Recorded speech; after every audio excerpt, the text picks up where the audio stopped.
참 예수님, 잘 지내셨나요?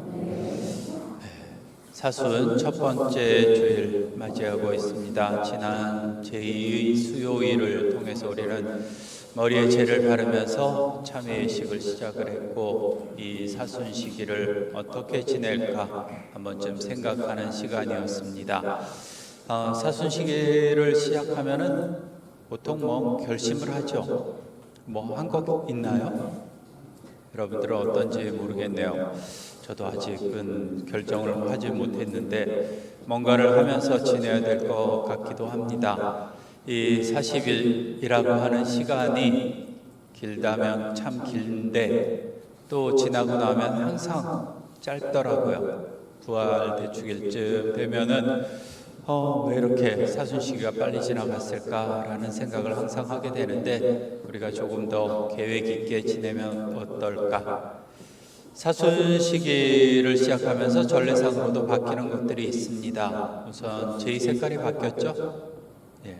그리고 조금 전에 해야 됐었던 대형광송도 안 했고 알렐루야도 하지 않습니다. 좋은 것, 기쁜 것, 이런 것들 좀 자제하고 절제하면서 주님의 고통을 더 많이 신경 써라 라는 의미인 것 같습니다.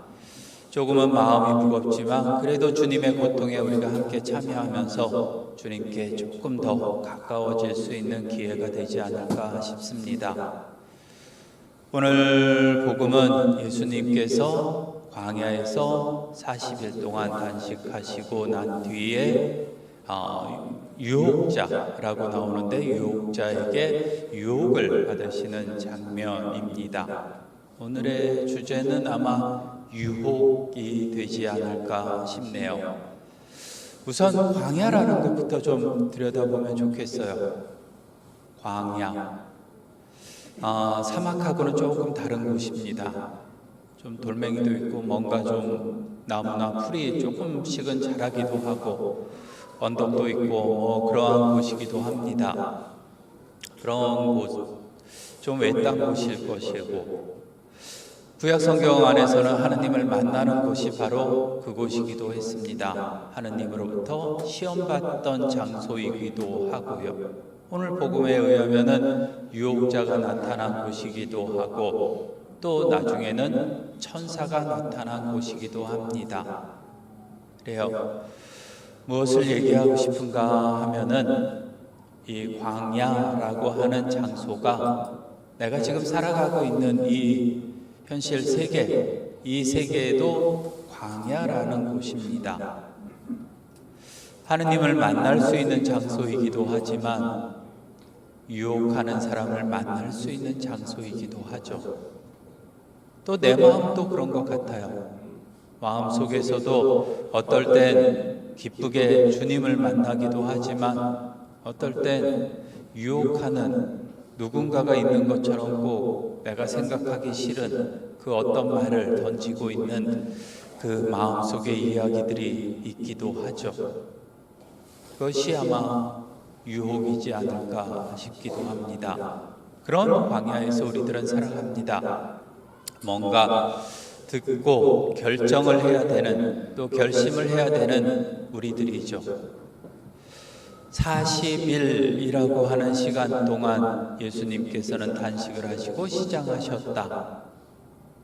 우리도 사순시기, 이 예수님의 40일 단식으로부터 아마 시작된 이 사순시기, 이 시기 동안 조금은 단식하고 또 절제하면서 보낸다면 주님을 만날 수 있지 않을까. 물론 그 사이에 유혹하는 이가 항상 다가오고 유혹을 받겠지만 주님 말씀대로 이겨낼 수만 있다면 좀 더 기쁘게 주님을 만날 수 있지 않을까 싶기도 합니다.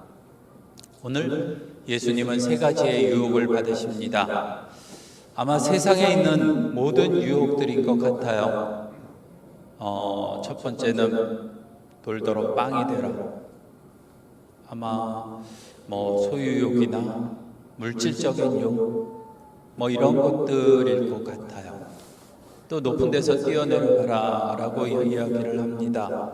뭐 명예의욕이나 뭐 이런 것이지 않을까 싶고, 또 뭐가 있죠? 예, 갑자기 까먹었네요. 예, 높은 나한테 한번 절을 해봐라 라고 하는 권력욕이지 않을까 싶어요. 이러한 여러 가지 것들을 우리가 생각하면서 우리에게도 다가오는 유혹들이 참 많죠. 유혹이라는 단어가 이성 간의 유혹, 뭐 이렇게도 많이 쓰이겠지만, 우리가 살아가면서 마음속에서 일어나는 여러 가지 것들, 마음속에서 무엇을 원할 때 생기는 것들, 그런 유혹들이 참 많이 있는 것 같아요.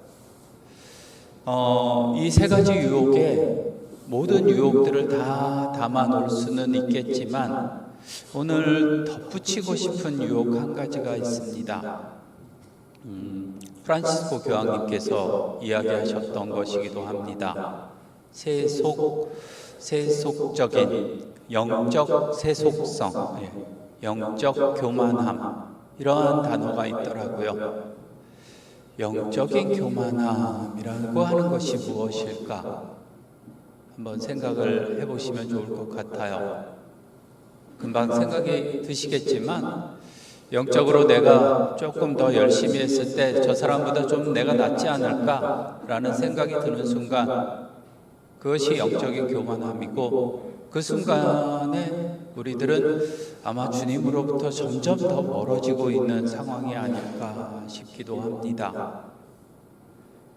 어떤 수녀님이 쓰셨던 글을 읽은 적이 있는데, 요즘 사람들을 두고 이런 이야기를 했더라고요. 영적인 쇼핑을 하고 있다고. 영적 쇼핑. 무슨 말인지 혹시 아시나요? 이렇게 뭐 유튜브나 아니면 뭐 그런 데 들어가면은 좋은 강론 참 많죠. 그렇지 않아요? 이거 찾아 들으시는 분들도 많을 거예요. 좋은 이야기 듣는 거 좋죠. 정말 좋은 강론, 나의 마음에 이렇게 와닿는 강론 좋습니다. 들어야죠. 그런데 듣는 것에서 들은 것으로 만족하고 만다면은 그것이 바로 영적 쇼핑이 되고 마는 것이죠. 귀는 높아질지 모르겠습니다. 그런데 내 삶이 달라지지 않는다면 아무 소용없는 얘기들이죠. 기도도 마찬가지예요. 사실 잘 들여다보면은 기도해야죠. 힘들어도 해야 되고 귀찮아도 해야 될 것이 기도입니다. 그런데 기도를 하고 나서 어떤 만족감, 어떤 충족감, 이런 것을 찾기 위해서 기도를 하고 있다면은 잘못된 기도일 수도 있어요. 기도는 기도여야죠. 기도를 해야 됨에도 불구하고 기도를 내가 완성했다라고 하는 충족감만을 찾고 있다면, 내가 여기서부터 여기까지 오늘 기도했어, 나는 할 거 다 했어. 그런데 내가 살아가는 공간에서 내가 하는 말투나 내가 하는 행동이나 이런 것들은 전혀 변하지 않으면서 그렇게만 하고 있다면은 그것도 영적인 쇼핑이 되지 않을까 싶기도 합니다. 지난 목요일이었나 십자가를 이야기를 했었습니다. 사순시기를 지내면서 이 화두가 되는 이야기들이 있죠. 십자가, 회개, 뭐 오늘 복음에 나오고 있는 유혹, 이런 단어들일 것입니다. 십자가도 마찬가지일 거예요. 내가 당연히 져야 될 십자가가 있을 텐데, 그것을 지면서도 내가 다른 사람보다 좀 나은 사람이야, 이 어려운 일을 내가 지금 해내고 있어 라고 생각되는 십자가라면 그것이 과연 십자가일까? 그냥 내 충족을 위한 한 도구이지 않을까? 그렇다면 정말 십자가일까라는 생각을 해본 적이 있습니다. 여하튼간에 우리들은 영적인 교만함, 영적인 세속성, 뭐 이런 것들을 조심하면서 살아갈 수 있어야 돼요. 물론 다른 유혹들도 마찬가지일 거예요. 그런데 다른 유혹들 혹은 욕심 이런 것들을 알아차리면서 하시는 분들이 별로 없죠. 내가 지금 저것이 갖고 싶어가지고 욕심이 내 마음속에 드글드글해 라고 생각하시는 분들 계세요? 아니잖아요. 모르고 하는 경우들이 대부분이죠. 모르기 때문에 할지도 모르겠지만은 대부분 내 마음을 잘 살펴보지 않습니다. 나는 평범하고 나는 중간쯤은 되고 스스로 욕심은 없고 라고 생각을 하지만 어느 순간 들여다보면 정말 내 마음속에 욕심이 얼마나 많았나 라고 하는 것을 느끼는 순간이 오기도 하죠. 그래요. 유혹이라고 하는 단어를 오늘 복음을 통해서 조금 요약을 해보면 좋을 것 같아요. 어떤 것이 나에게 있어서 정말 유혹일까?